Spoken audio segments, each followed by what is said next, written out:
आइए आज डिस्कस करते हैं फंक्शंस पर। रिलेशन तो पूरा हो गया, फंक्शंस पर डिस्कस करते हैं फंक्शंस क्या हैं। तो जैसे आपने देखा कार्टेशियन प्रोडक्ट आपने पढ़ा था, फिर उसमें कुछ कंडीशंस लगा दी गई तो वो रिलेशंस बनता है। रिलेशंस में भी कुछ क्राइटेरिया अगर आ गई हैं, कुछ खास तरह के रिलेशंस, तो फंक्शंस हो जाएंगे। और फंक्शन की डिफिनेशन हम दो टर्म में देंगे, एक एज ए रिलेशन और दूसरा as a correspondence. As a relation function क्या है देखिए, a relation f from a set A to another set B is called a function from A to B if पहली condition A belonging A, यानी A का कोई element ले लें तो B में सेट B में एक ऐसा एलिमेंट बन जाए, कम से कम एक एलिमेंट बन जाए जिसका A के साथ ऑर्डर पेयर बने। There exists B belonging B such that A B belong in F, यानी A का हर एलिमेंट के लिए बात ट्रू होना चाहिए। A का कोई भी एलिमेंट ले लो तो B में एक एलिमेंट मिले जिसके साथ ऑर्डर पेयर बन जाए जो रिलेशन में हो। ठीक है, इसको हम इस तरह से स्टेट करेंगे, for all A belong in A there exists B belong in B such that A B belong in F, यानी A का हर एलिमेंट पेयर बना लेना चाहिए सेट B के एलिमेंट से। पहली कंडीशन है।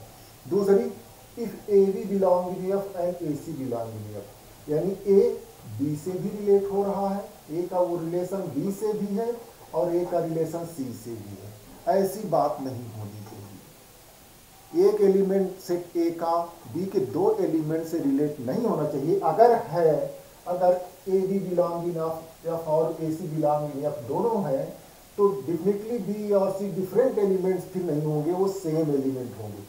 तो that is A B belong in F and A C belong in F implies B equal to C. इसका कहने का सेंस ये है कि सेट ए का हर एलिमेंट एसोसिएट हो, रिलेट हो सेट बी के एलिमेंट से। पहली कंडीशन ये है, every element of set A must be related to some elements of set B. और दूसरी कंडीशन ये है कि यूनिक एलिमेंट से रिलेट हो, सेट ए का एक एलिमेंट सेट बी के दो एलिमेंट से ना हो। ठीक है, ध्यान रखें, मैं ये नहीं कह रहा कि सेट ए के दो एलिमेंट बी के एक एलिमेंट से ना हो, ऐसा नहीं कह रहा। मैं सिर्फ ये कह रहा हूं कि सेट ए के का एक एलिमेंट जो है सेट बी के दो एलिमेंट से रिलेट ना हो। आगे एग्जाम्पल में मैं उस बात को क्लियर करूंगा। एज अ करेस्पॉन्डेंस अगर बोले, अ function F from a set A to another set B is a rule that associates every element of A to unique element of B। एक ऐसा रूल हम क्या करते हैं, सेट ए के एलिमेंट में कोई रूल फार्मूला अप्लाई करते हैं तो सेट बी का एलिमेंट मिलता है। इस तरह से ए और बी रिलेटेड होते हैं एक दूसरे से, सेट ए और सेट बी एक दूसरे से रिलेटेड होते, वही सेट ऑफ रूल्स और सेट ऑफ रूल्स। ठीक है, तो a function F from a set A to set B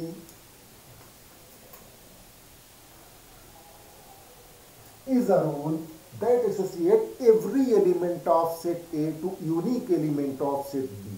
यहां मैंने वर्ड एवरी और यूनिक को क्या कर दिया है, बोल्ड फिक्स कर दिया है। इन बात को ध्यान में रखेंगे तो आप फंक्शन की डिफिनेशन तक पहुंच पाएंगे। सेट ए का एवरी एलिमेंट चाहिए, हर एलिमेंट रिलेट हो और एसोसिएटेड हो, और सेट बी के यूनिक से हो। मैं सेट ए में एवरी वर्ड ज्वाइन नहीं किया हूं और सेट बी में यूनिकनेस रखा हूं। सेट ए की यूनिकनेस की मैं बात नहीं कर रहा हूं। ठीक है, अब देखें, अगर एफ कोई फंक्शन है सेट ए से सेट बी को, तो इसको हम कैसे एक्सप्रेस करेंगे। एफ इस नोटेशन एफ या फिर function from A to B, F such that से सिंबल बना हुआ ए टू बी। ठीक है, if A belong in A, set A का कोई element is associated with B belong in B, set B के किसी एलिमेंट से एसोसिएट हो रहा हो तो सेट बी के उस एलिमेंट को हम इमेज बोलेंगे, पहले एलिमेंट का, एक एलिमेंट का। Then B is called image of set, image of element of A. और सिमिलरली ए को बी की प्री इमेज बोलेंगे और इसको हम एक्सप्रेस करेंगे F A equal to B. और अगर रिलेशन के फॉर्म में लिखना है करेस्पॉन्डेंस के फॉर्म में F A equal to B, relation के फॉर्म में लिखना है तो A B belong in F order pair A B belong in F. अब चलिए एग्जाम्पल देखते हैं, कुछ एग्जाम्पल्स जो फंक्शन बनाएंगे, कुछ एग्जाम्पल्स या कुछ रिलेशंस जो फंक्शन नहीं होंगे।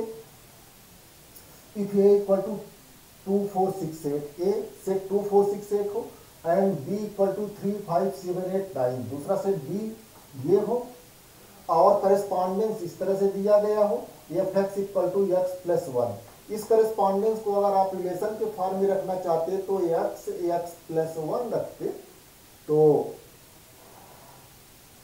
if f is correspondence given by fx equal to x plus 1 for all x belonging in, then f is function from a to b। अब देखिए ये फंक्शन क्यों होगा, तो अगर इसका हम एरो डायग्राम ड्रा करते हैं तो सेट ए के एलिमेंट से सेट ए हो गया -2 -1, तो 2 4 6 8, सेट बी हो गया 3 5 7 8 9।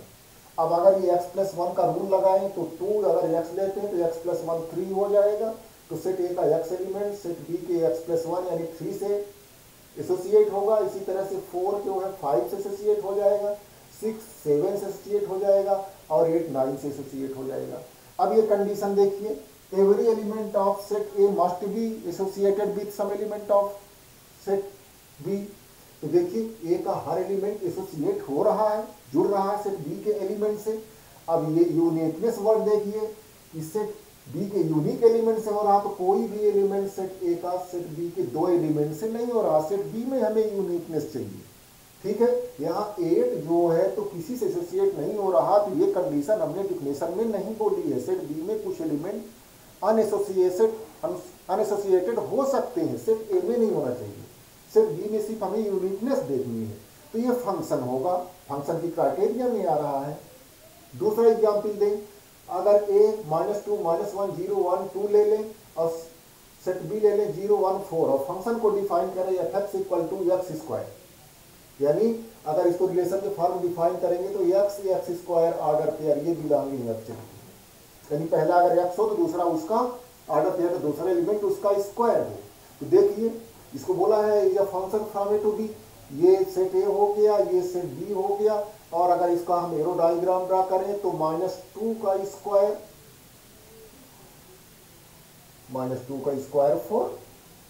4 से ये लिंक हो गया, -1 का स्क्वायर 1, ये 1 से हो गया,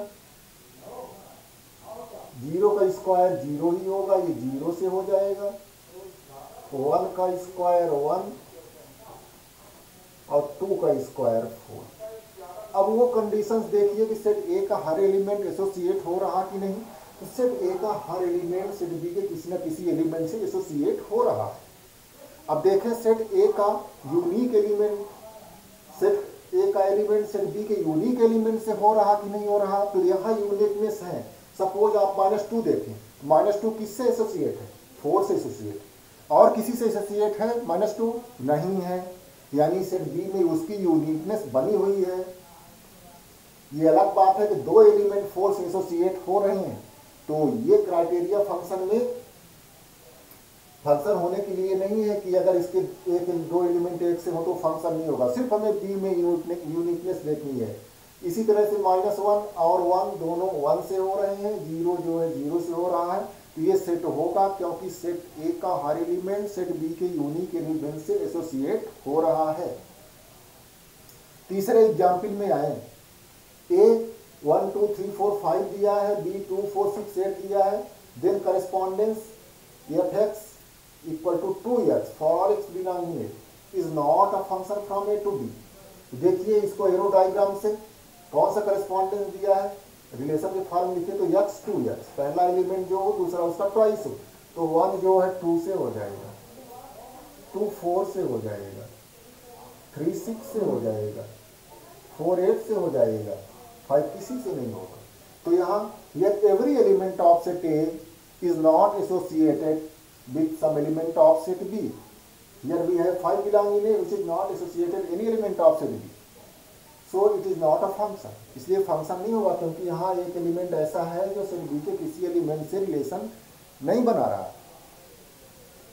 तो चौथे एग्जाम्पल में देखें, if A equal to 0 1 2 4 and b equal to -2 -1 0 1 2 and function दिया गया है f(x) इक्वल टू √x। तो देखिए इसमें इस तरह के ऑर्डर पेयर्स होंगे, ax √x ऑर्डर पेयर में जो पहला होगा दूसरा उसका स्क्वायर रूट होगा, तो 0 का स्क्वायर रूट 0 ही होता है, 0 तो 0 से एसोसिएट हो गया।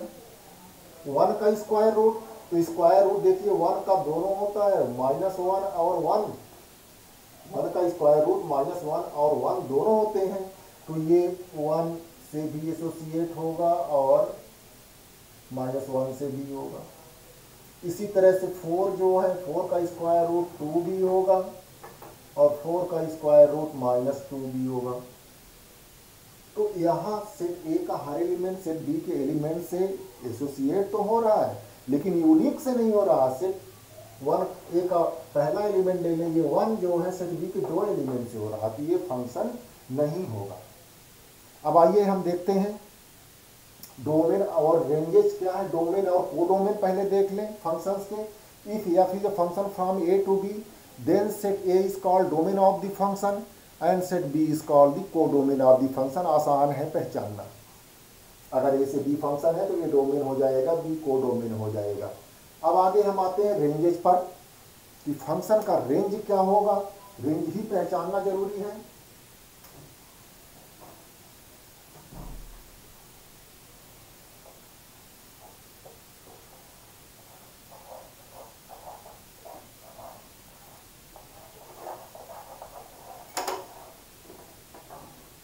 Range of function,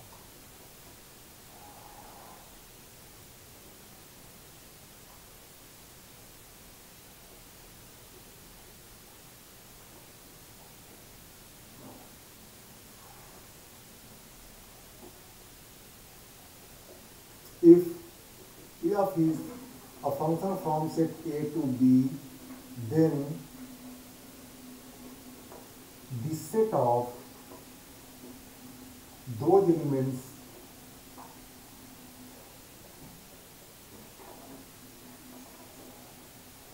of set B which are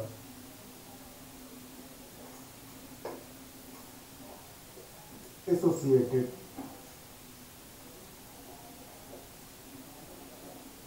with some elements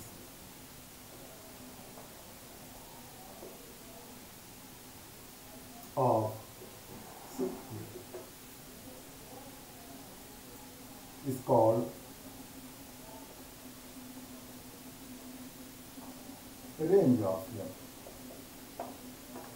तो अगर f ए से बी फंक्शन है तो b के उन एलिमेंट्स का सेट ले लें जो जुड़े हो किसी न किसी से, ए के किसी न किसी एलिमेंट से क्या हो, वो रिलेट हो, वो क्या कहे जाएंगे, रेंज कहे जाएंगे, उनका सेट रेंज कहा जाएगा।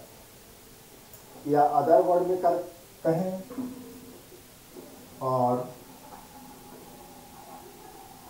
The set of images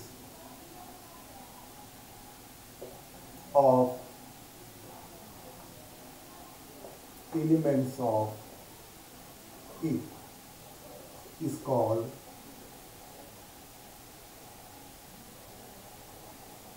range of E। Set ए के एलिमेंट्स की जो इमेजेस बन रही हैं उनका सेट रेंज कहा जाएगा। या और लिखना चाहें तो range of F equal to F A के एलिमेंट्स में एफ रूल अप्लाई करिए तो जो आएगा वो रेंज कहा जाएगा। और डेफिनेटली ये बी का सबसेट होगा, कभी कभार बी के इक्वल भी हो जाएगा, ये बी का सबसेट होगा। रेंज ऑफ एफ क्या होगा, बी का सबसेट होगा या बी के इक्वल भी हो जाएगा। अगर इस एग्जाम्पल में देखें तो डोमेन और कोडोमेन बताने की जरूरत नहीं है, A set domain B set codomain हो जाएगा। यहाँ रेंज क्या होगा, रेंज ऑफ एफ जो एलिमेंट्स लिंक्ड है 3 5 7 9, ये रेंज हो जाएगा। 3 5 7 9 यहाँ रेंज हो जाएगा। इस एग्जाम्पल में इस एरो डायग्राम में आए तो रेंज क्या होगा, तीनों एलिमेंट 0 1 4 हो जाएंगे, यानी यहाँ रेंज बी सेट के इक्वल ही हो गया। यहाँ भी रेंज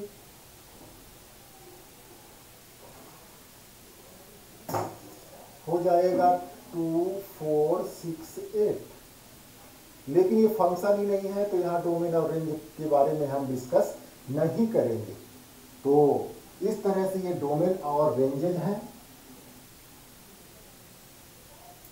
अब देखें, चलिए अगर इसको हम एक टॉर्च के हेल्प से समझने की कोशिश करें। सपोज ये टॉर्च है,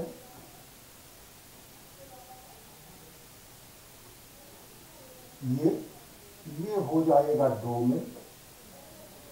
अब ये मान लीजिए कहीं इसको हम फोकस करते हैं, इसकी लाइट थ्रो होती जितनी एरिया में,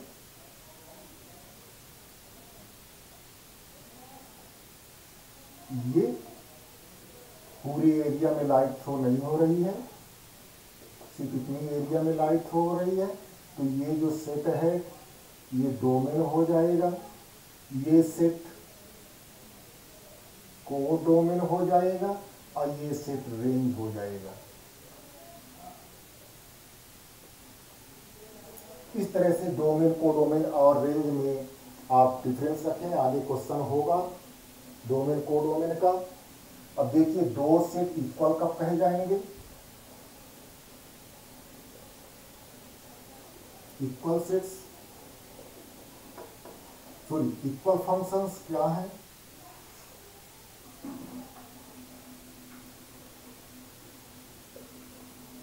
F from A to B and G from A to B or set to B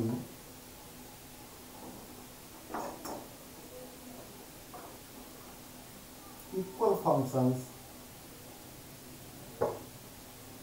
if f(x) equal to gx for all x belonging to। दो फंक्शन जिनके डोमेन कोडोमेन सेम है, domain और codomain same हो तो पहली condition हो गई, हम दोनों को ए टू बी लिए हैं, और किसी भी एलिमेंट के लिए उनकी इमेजेस सेम हो, हर एलिमेंट के लिए उनकी इमेजेस सेम हो, तो उनको इक्वल फंक्शंस कहा जाएगा। Next function, real function.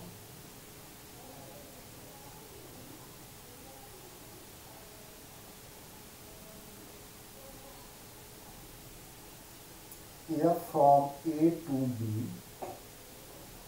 is said to be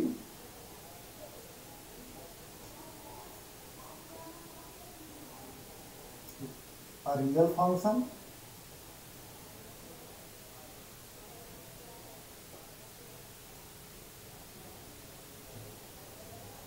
if A and B means domain and codomain are subsets of R. अगर ए और बी दोनों आर के सबसेट्स हो, रियल नंबर के सेट के सबसेट्स हो, तो हम एफ को क्या बोलेंगे? रियल फंक्शन बोलेंगे। यहाँ सबसेट का क्या मतलब है? ए आर का सबसेट है, आप जानते हैं आर भी आर का सबसेट होता है, तो यहाँ डोमेन आर भी हो सकता है, कोडोमेन भी आर हो सकता है। तो ये रियल फंक्शन हुआ, रियल वैल्यूड फंक्शन। तो वैल्यू रियल है, आगे देखना हमें रियल वैल्यूड फंक्शन, उसके लिए क्या कंडीशन है? उनकी वैल्यूज रियल है।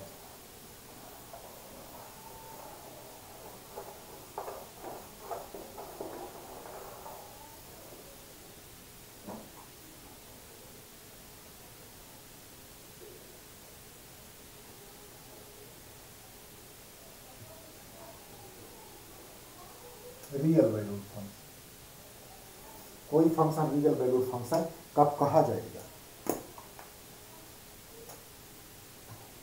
A function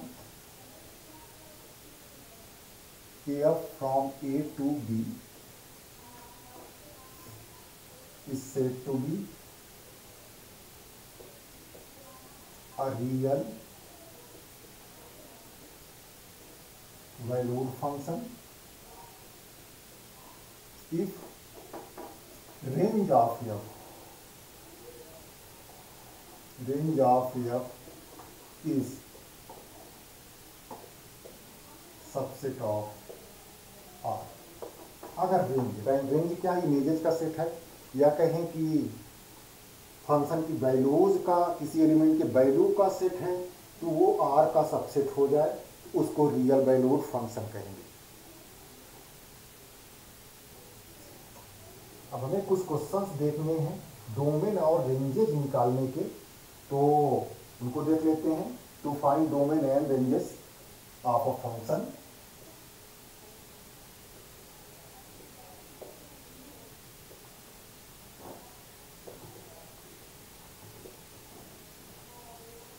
ranges of function.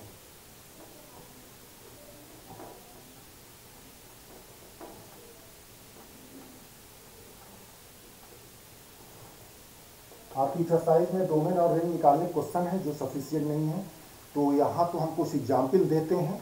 इसके बाद हम डोमेन और रेंज निकालने की एक अलग वीडियो बनाएंगे। डोमेन और रेंजेज निकालना काफ़ी कॉम्प्लिकेटेड मैटर सब्जेक्ट हो जाता है, उसका हम एक अलग से वीडियो देंगे जो 11th और 12th दोनों क्लास के लिए कॉमन होगा। तो पहला फंक्शन है F X equal to X minus 2 upon 3 minus x.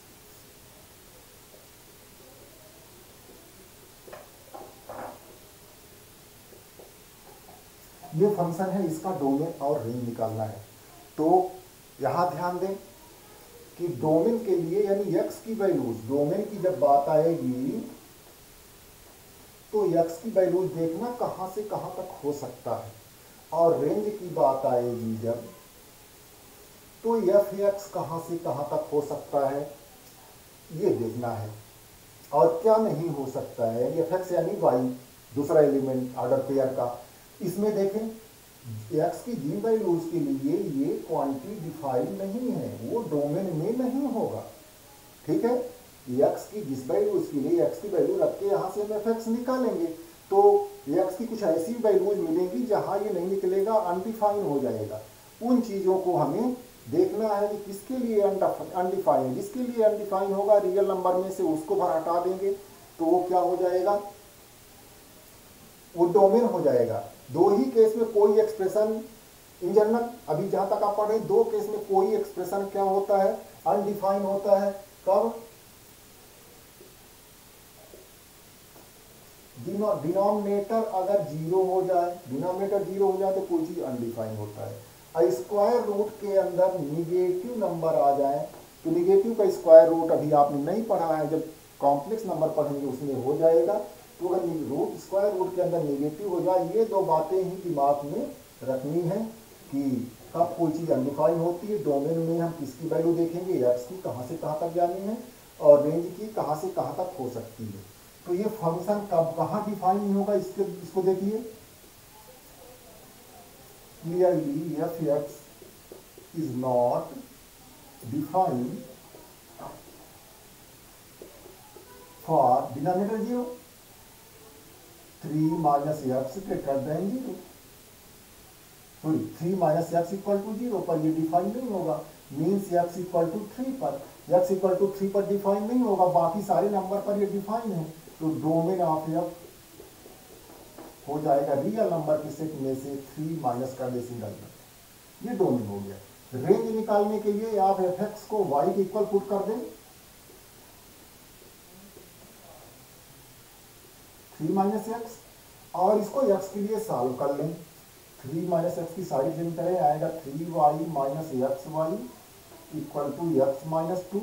X वाले टर्म्स एक तरफ कर लें,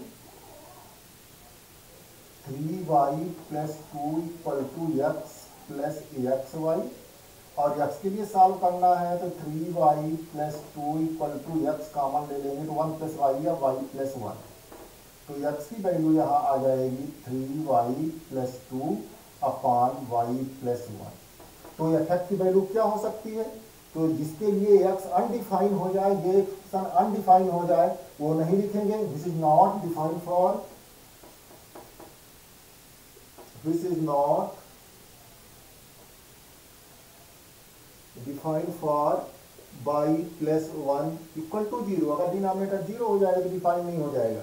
यहां से क्या मतलब मिला, y इक्वल टू -1, तो अब रेंज लिख लीजिए, रेंज y इक्वल टू -1 नहीं चाहिए, y यानी एफ एक्स की वैल्यू, तो रेंज ऑफ एफ हो जाएगा रियल नंबर में से सिंगल टर्म -1 माइनस कर दीजिए। ये रेंज हो गया। डोमेन और रेंज जिनमें स्क्वायर रूट वगैरह हैं उनके और क्वेश्चंस हमें करवाने हैं, वो अगले वीडियो में करवाएंगे।